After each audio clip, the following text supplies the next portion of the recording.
so good, Henry.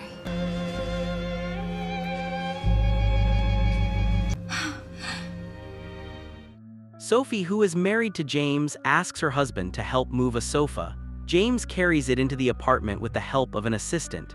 As the young couple share a kiss, their moment is disrupted by an unexpected phone call. After answering, James' expression shifts as he receives devastating news. Soon after, they arrive at a grand mansion. Sophie admits she feels uneasy there, but James reassures her that this will now be their home and she'll acclimate eventually. The mansion isn't the only thing James inherited from his father. He also took over his father's company. He wakes up early each day to head to work, while Sophie starts her mornings in solitude. One day, she comes downstairs to find the household staff preparing breakfast. Uninterested in the meal, Sophie retreats to her room, visibly overwhelmed by her new life. Rosa, one of the housemaids, visits Sophie later and advises her to accept this lifestyle instead of resisting it. However, Sophie, who grew up far from such affluence, struggles to adapt and dismisses Rosa, suggesting she take the day off instead. Meanwhile, James discusses future plans for his inherited business with an assistant while sitting in his father's chair. Back at the mansion, Rosa revisits Sophie and offers to help unpack her belongings. Sophie grows uncomfortable with the excessive care and casually asks Rosa about her childhood dreams. Was being a housemaid ever part of them? Teary-eyed, Rosa shares that she considers herself fortunate to have such a job.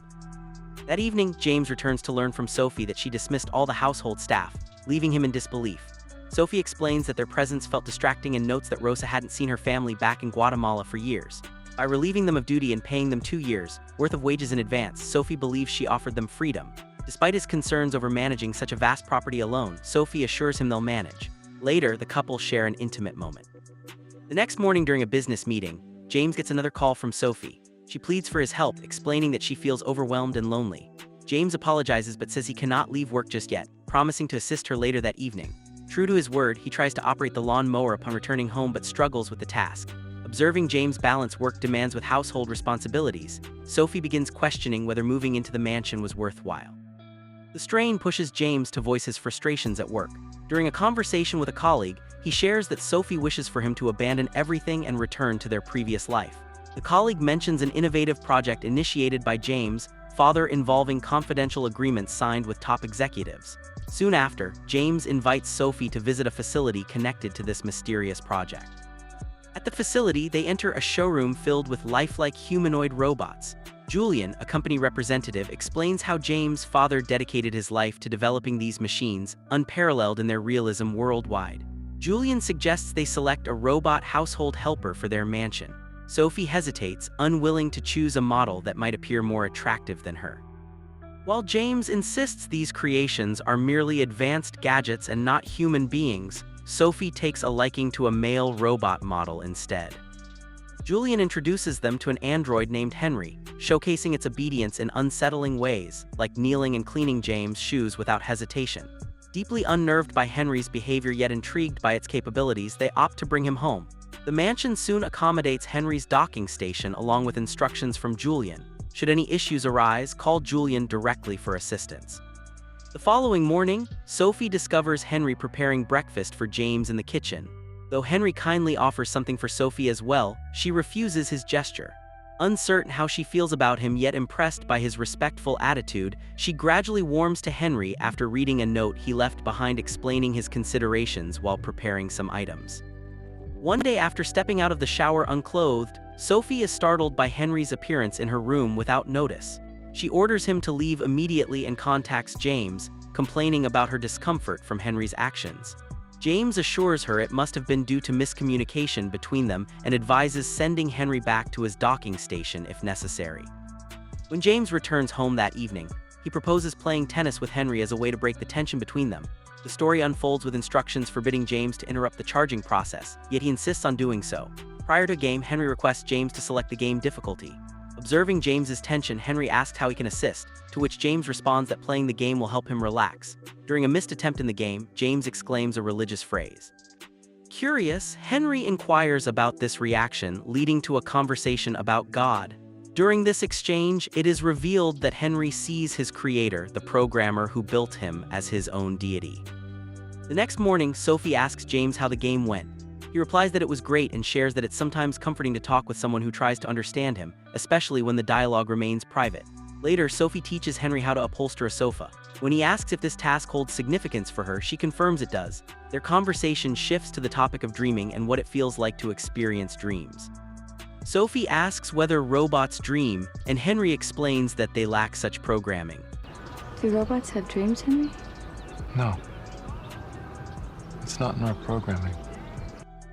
After a day of demanding work, Sophie suggests that Henry take a break. Henry questions if it's something she wants him to do, and upon her affirmation, she hands him a book with instructions to read 1 chapter a day so they can later discuss it together. The following morning, Sophie and Henry talk about the book. He notes how the first-person narration fosters a sense of connection between the reader and the protagonist. Sophie asks if he feels such a connection, and Henry responds he would if ordered to do so. Later in the day, James and Sophie lounge on deck chairs as Henry serves them juice. Sophie brings up feelings portrayed in the book, prompting Henry to share an intriguing perspective on human emotions, specifically love and passion. James joins the discussion, during which it emerges that Henry can simulate passion if needed. That night, Sophie hears an unusual knocking sound and steps out of her room to investigate. She spots an open door causing the noise. Venturing outside, she discovers Henry lying naked on the lawn. Calling out to him, she wakes him up. Disoriented, Henry asks where he is and how he ended up there. Sophie asks if he had been dreaming, to which he responds that he dreamed of being human. She takes his hand and guides him inside. James emerges and helps Henry reach the docking station. The next morning, Julian explains that this incident was merely a malfunction. He notes that Henry tries to please his owners by emulating emotions they expect from him, but advises treating him simply as an object to prevent such occurrences. In the evening, James attempts to create a romantic setting by lighting candles, but Sophie dismisses the gesture, expressing disinterest. The following night, Henry opens up to Sophie about noticing feelings like love and other emotions beginning to emerge within him. Sophie questions the source of these feelings, and Henry explains that he is programmed to bring joy to his owners. Later on, as Sophie gets a massage from Henry while lying on a massage table, he begins gently kissing her back before both share a kiss. Suddenly, a voice calls her name. It's James. Sophie opens her eyes to realize this was all just a dream. James asks what she had been dreaming about, but she replies that she can't remember. James confesses regret about moving into their current house, feeling it has brought distance between them. Sophie disagrees and explains that this environment has allowed her to feel liberated, to discover herself without fearing vulnerability, an essential part of love. Intrigued by her perspective, James asks where she learned this, and Sophie credits Henry's teachings. This revelation sparks jealousy in James over his wife's increasing closeness with the robot. One day while James is at work, Sophie dresses in alluring lingerie and lies on the bed with hopes that Henry will enter the room. She hears footsteps outside and steps out to find Henry walking down the stairs. She asks if he had been watching her and if doing so would be what she wanted. Instead of responding directly, Henry complies with her next instruction to prepare breakfast. Later that day by the poolside, as they sit together, Sophie asks why Henry is smiling. He explains that he smiles because she does. What makes you smile? Seeing you happy. In the office, Julian mentions that it seems Henry is falling in love with his wife. Julian dismisses the idea, stating it's impossible. Henry is just a robot capable of mimicking human behavior. James, meanwhile, expresses frustration, saying Henry is interfering with his marriage. He wants Henry replaced or repaired. Julian explains that Henry merely mirrors the behaviors of his owners, and since Sophie wants him to act this way, James should talk to his wife first. Later, James directly asks Henry if he finds Sophie attractive. Henry replies that Sophie craves attention and that it is his job to provide it, but he has to balance the desires of both his owners. James angrily orders Henry to stop flirting and demands Henry cease reading books, sending him back to the charging station instead.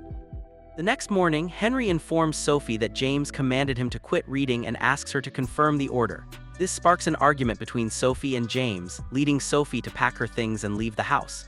That evening, James calls Henry to assist him with shaving, only to see Henry arrive completely unclothed. They engage in a moment of intimacy afterward. Sophie returns home later and Henry begins giving her a massage. As she lies down, he unexpectedly starts kissing her. Startled, she opens her eyes and hears him softly say, "I love you," echoing words James had said before. Frightened, she questions why he would do that. Henry explains that it's because she secretly wants it. Furious, she orders him to leave. When James gets home and discovers what happened, Sophie tells him about the kiss. Enraged, James blames her for provoking the situation. Storming into Henry's room, James strikes him and damages his charging station. By morning, Sophie asks James to stay at home until Julian arrives, but work obligations force him to leave. As Sophie packs up in another room, she is startled when Henry appears unexpectedly.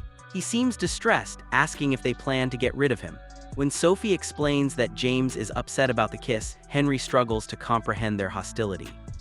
He confesses a desire to be human with all its flaws and tangled emotions, then suggests that Sophie talk things through with James because he sees hypocrisy in James's behavior.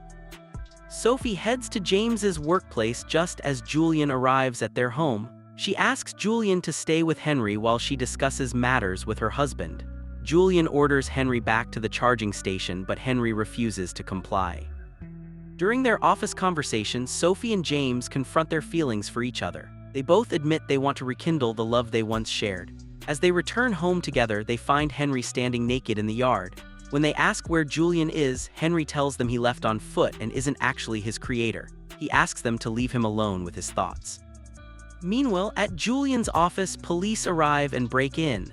An officer reveals a shocking truth. Androids like Henry aren't what they think they are, they're merely repurposed humans. James and Sophie rush back with the police to investigate further.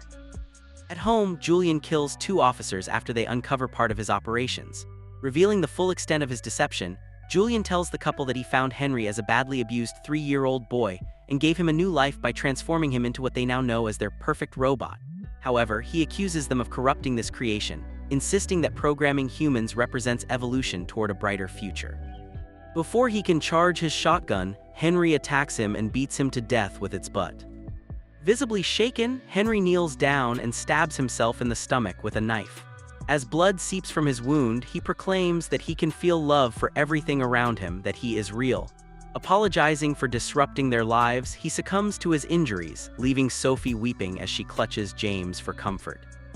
3 years later, Sophie and James are seen relaxing on a sunny lawn. They call out for their young son named Henry. A narrator reflects that their son often asks why he was given that name.